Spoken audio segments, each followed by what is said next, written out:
Hello, my name is Jimmy and thank you for joining me in this 2024 Hyundai Kona. The specific model that we're currently in is the Canadian spec N-Line Ultimate Edition. So basically all the bells and whistles, and it comes in at 38,500 Canadian dollars. For 2024, it's been stretched essentially. So you get a bigger wheelbase, more longer wheelbase, not bigger. So a longer wheelbase, and with that, you also get more room in the rear seats as well as, well, in the trunk. So essentially, it's a bigger vehicle overall, but it still slots underneath the Tucson and above the Venue. I already did like a first look introduction kind of video with the Kona when I went to Montreal, but I booked it for a week here in Vancouver because I wanted to see how it is at home.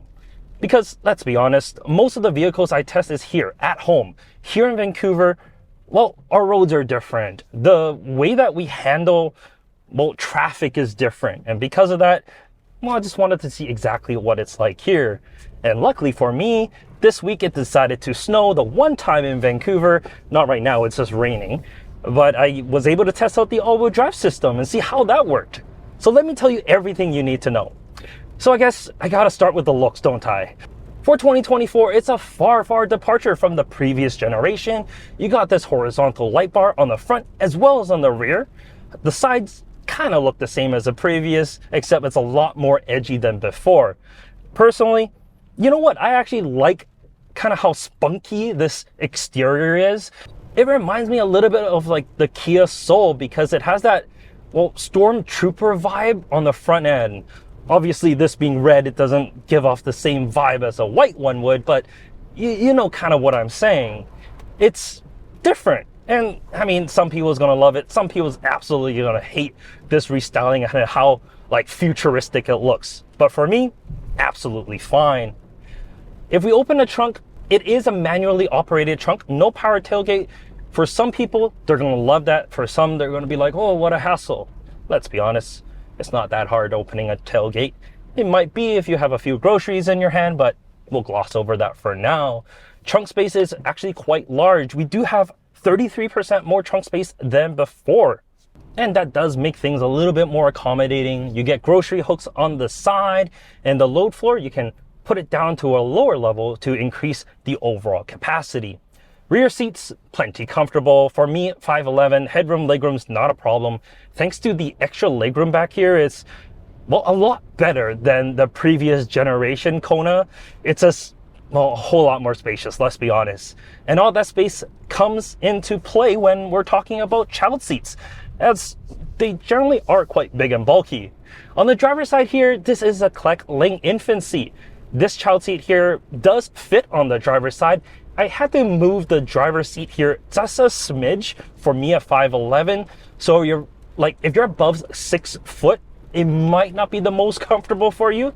But if you only have the single child, put them in the middle and they'll be perfect. And on the passenger side, this is a Kleck 5th in rear facing. No problems getting the seat in. The doors open nice and wide. And this is how I fit at 5'11" in front of that seat itself. As for forward facing seats or even boosters, I put both of these in here on the driver's side. Once again, no issues, plenty of space. The headrest is removable, so if you need to, you can remove it to get that top tether around to, well, the anchor points themselves. And you do have 3 upper anchors, and you also get 2 sets of lower anchors. They're not the hardest to find, they're just within the bite of the seat itself, but you know what? You're gonna just access it every now and then, so it's not really gonna be that much of a problem. As for the front seats here, I too like this combo of seat material. It means it's just a little bit more grippy, so if I do throw it into a corner, I'm just held into the seat a little bit more. And because it is the N-Line, I got all the red piping, red stitching that, well, just makes the overall sporty vibe of the inside. And that trend actually like goes out throughout the entire interior here. The steering wheel, we got this red stitching here. That looks great. There's no H in the middle of the wheel itself. You just get these 4 dots, which is Braille for H. It's a little bit different thing of what Hyundai is doing now. Some like it, some people absolutely don't get it. But the thing that annoys me the most about this vehicle, there's one thing, And this is just like an OCD thing. I'm sorry if you have OCD or OCD tendencies, and I'm telling you this and you have a Kona. But the left side of the stalks, you have like a toggle and then a wheel, but on the right side, you have the wheel and then the toggle. It's asymmetrical. Generally, it's flipped. So it's a little bit weird. And on top of that, this is only if you have like multiple Hyundai vehicles, but generally, the volume control is on the left and like the seat button is also on the left, but this side is flipped. It's on the right side. A little bit different. But that's the biggest thing that annoys me. And if that's the only thing that annoys me about this car, let's be honest, it's pretty good.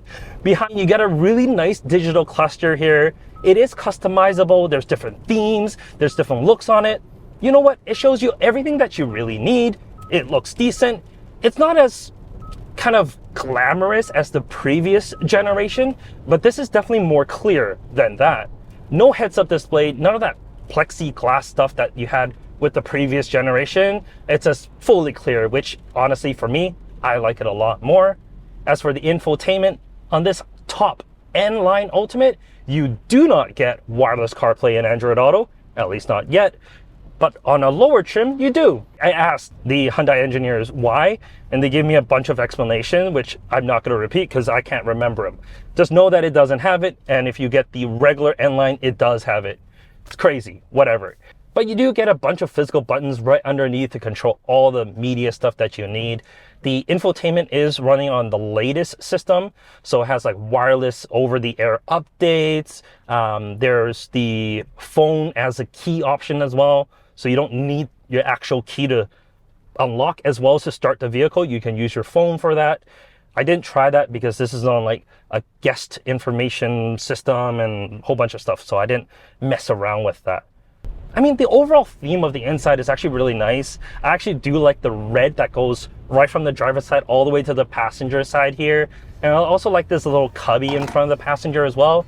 It's just nice to have a place to put little things. Well, passenger can throw like their phones, chapstick, whatever, you know, just right there. They'll go flying in a turn, but at least there's a space for it.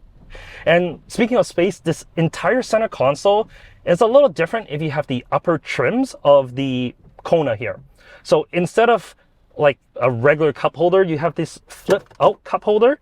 So it's actually quite useful because this space is a lot more flexible than the standard Kona would be. So for example, if you are going out for lunch, you can put your takeout right in the center. That's generally the ultimate vibe here. Everything is enough. And the powertrain, I think is more than enough because this 1.6 turbo puts out 190 horsepower and 195 pound-feet of torque. It's more than enough for everyday streets, and the 8-speed automatic that's with it, it's so much better than that 6-speed dual clutch that they had before. It just shifts so much smoother. And it's where it counts. In traffic, when you're like just getting up and going, this is a regular slush automatic. It's able to creep forward, unlike the previous, which was just lurchy. This is just a better, well, everyday experience. Sure, it doesn't shift as quick as the dual clutch previously. Like I kind of, wanted to use the paddles a little bit on the previous generation, but this one, not so much. Honestly, the previous generation, there was like 2 negatives with it that, we kind of had about it as the overall vehicle. One, it was a little bit small. The rear seats were tight, and they addressed that. And the second thing was, well, the transmission. It was just a little too jerky for kind of everyday needs, and they fixed that as well. This is a really well-balanced vehicle. And for the subcompact SUV market, let's be honest, it's very, very lucrative. Like, you got the Corolla Cross, which is a really good product. It has a hybrid powertrain, which is probably the best, reason to go with the Corolla Cross, because the regular one isn't that great, let's be honest. The CX-30, it's an amazing vehicle with a very powerful engine, really nice interior as well, but you're also paying a premium amount for that. In here, I feel like you get a balance of all things. It's roomy enough, kind of like an HRV would be. It's powerful enough, but nowhere near CX-30 quality, but it's a lot better than the HRV, as well as a lot better than the Corolla Cross, the standard one, or even the hybrid one. And that's ultimately what the Kona is. It's a really good balance of everything. And because it's such a good balance, well, it's just the type of vehicle that I would want as, well, a family. It's perfect. Size-wise, it's not so big that, it's troublesome to find parking. I got a really good 360 camera. It has really good, all the advanced safety features like adaptive cruise, highway driving assist, the lane centering. All that just works really, really well, as it is a Hyundai, and all Hyundai vehicles they just do really well in that department. There's really nothing that I don't like. And if you, for example, want to live through a plug, you can get an electrified version. There is a full EV version of the Kona. So you get choices. There's the base 2-liter, which I've driven, and I personally wouldn't get, this is so much better now. But there's this, there's a 2-liter, as well as the full EV. The only thing that the Kona's missing is a hybrid. If it had a hybrid powertrain option, it will definitely beat the Corolla Cross in all departments. Because let's be honest, most people are buying that because it has that hybrid powertrain. Just slap the Tucson hybrid in here. I know you can do it. I know you can do it. It fits. I know it can. Just do it. Just do it.